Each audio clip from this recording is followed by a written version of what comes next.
Good morning everyone. मैं Deepak, assistant professor, Kuba PG college, Azamgarh, ancient history. Aligarh Muslim university के अंतर्गत FIP programme के तहत आज हम फूड फॉर थॉट अर्थात विचारों का भोजन के अंतर्गत हम एक कहानी पर चर्चा करेंगे। यह FIP 22 के अंतर्गत प्रेजेंटेशन से संबंधित है। इसके माध्यम से हम उपलब्ध अध्यायों में से एक अध्याय का चयन करते हुए एक शॉर्ट स्टोरी के रूप में प्रस्तुत करने का प्रयास कर रहे हैं। यह FIP से संबंधित प्रेजेंटेशन है, जिसमें मेरे द्वारा चुना गया टॉपिक संविधान की प्रस्तावना है, जिसके अंतर्गत हम एक यूनिक कहानी को प्रस्तुत करेंगे। तो आइए शुरू करते हैं। संविधान की प्रस्तावना, preamble of the constitution of India. किसी भी पुस्तक को लिखने के पूर्व या लिखते समय सबसे पहले हम प्रस्तावना की चर्चा करते हैं।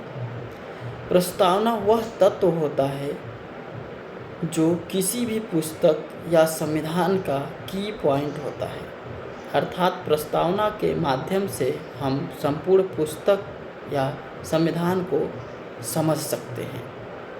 इसी प्रकार भारतीय संविधान में भी प्रस्तावना अर्थात प्रिम्बल को महत्व दिया गया है। यह प्रस्तावना भारतीय संविधान की आत्मा भी कही जाती है। सर्वप्रथम प्रस्तावना की अगर बात की जाए तो अमेरिकी संविधान में वर्णित किया गया, जिसे भारत ने भी अपनाया। प्रख्यात न्यायविद एवं संवैधानिक विशेषज्ञ N.A. पालकीवाला ने प्रस्तावना को संविधान का परिचय पत्र कहा है।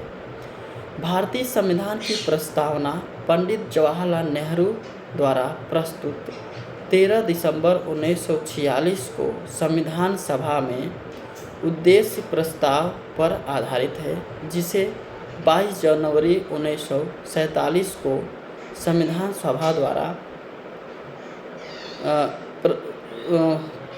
पारित कर दिया गया।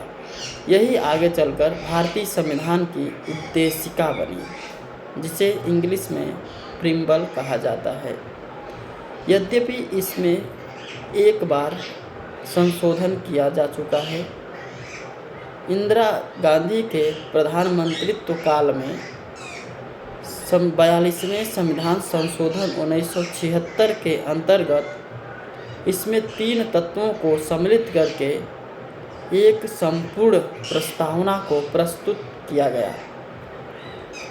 संविधान के प्रस्तावना की विषय वस्तु वर्तमान में इस प्रकार है।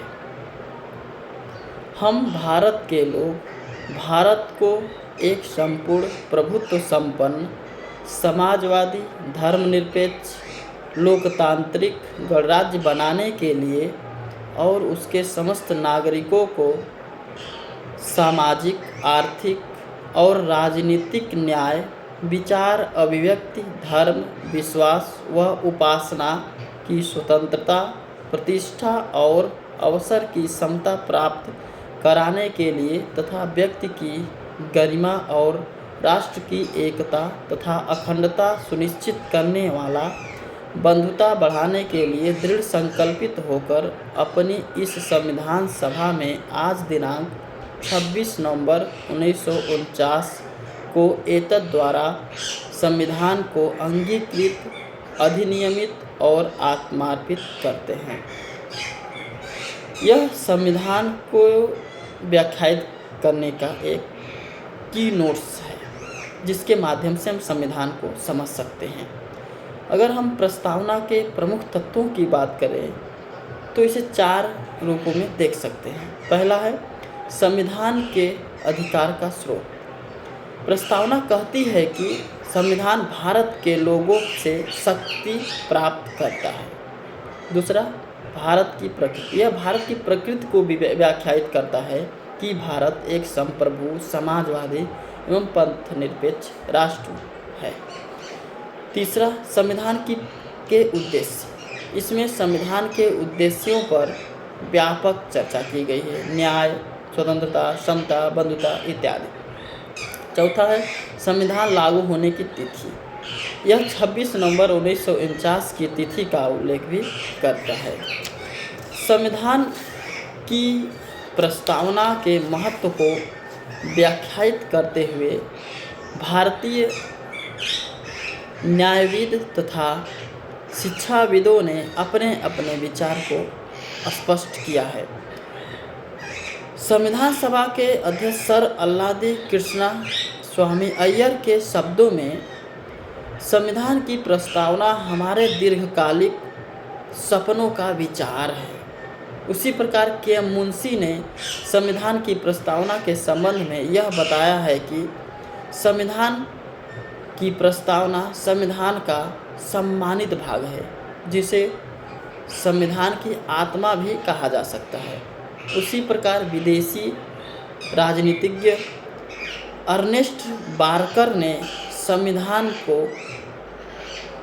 की प्रस्तावना को संविधान की नोट्स अर्थात कुंजी कहा है। उसी प्रकार जॉन आइंस्टीन ने भी संविधान की प्रस्तावना की चर्चा की है अपनी पुस्तक में। संविधान क्या यह भारतीय संविधान का हिस्सा है या अंग है?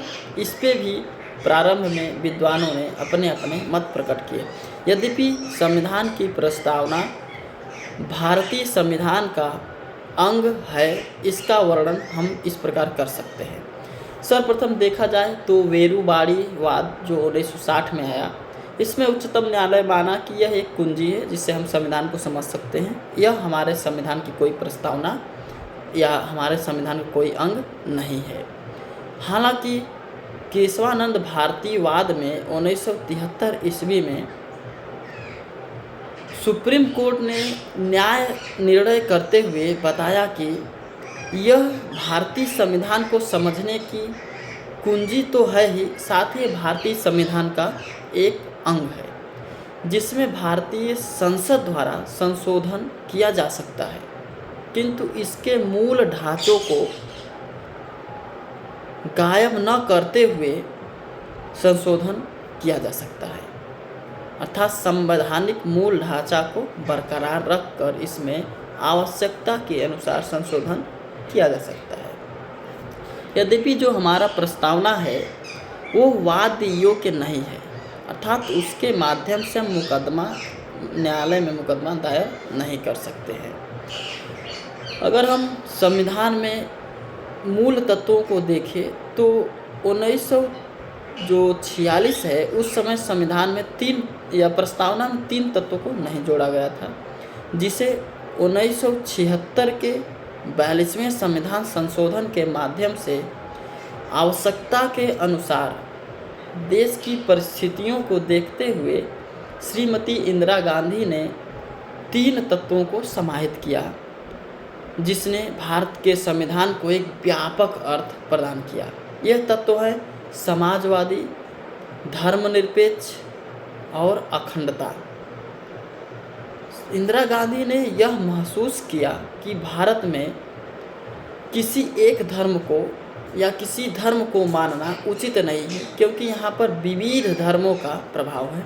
इसलिए उन्होंने सभी धर्मों के प्रति समान दृष्टिकोण बनाए रखने के लिए धर्मनिरपेक्ष शब्द का प्रयोग किया। उसी प्रकार देश की एकता को बनाए रखने के लिए उन्होंने संविधान में इंटीग्रिटी अर्थात अखंडता को भी प्रस्तुत कराया।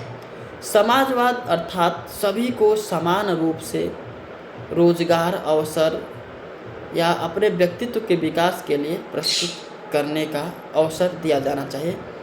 इस प्रकार भारत की जो प्रस्तावना है, भारतीय संविधान की प्रस्तावना है, यह अपने आप में संविधान को व्याख्यायित करने का प्रयास करता है। जय हिंद, जय भारत।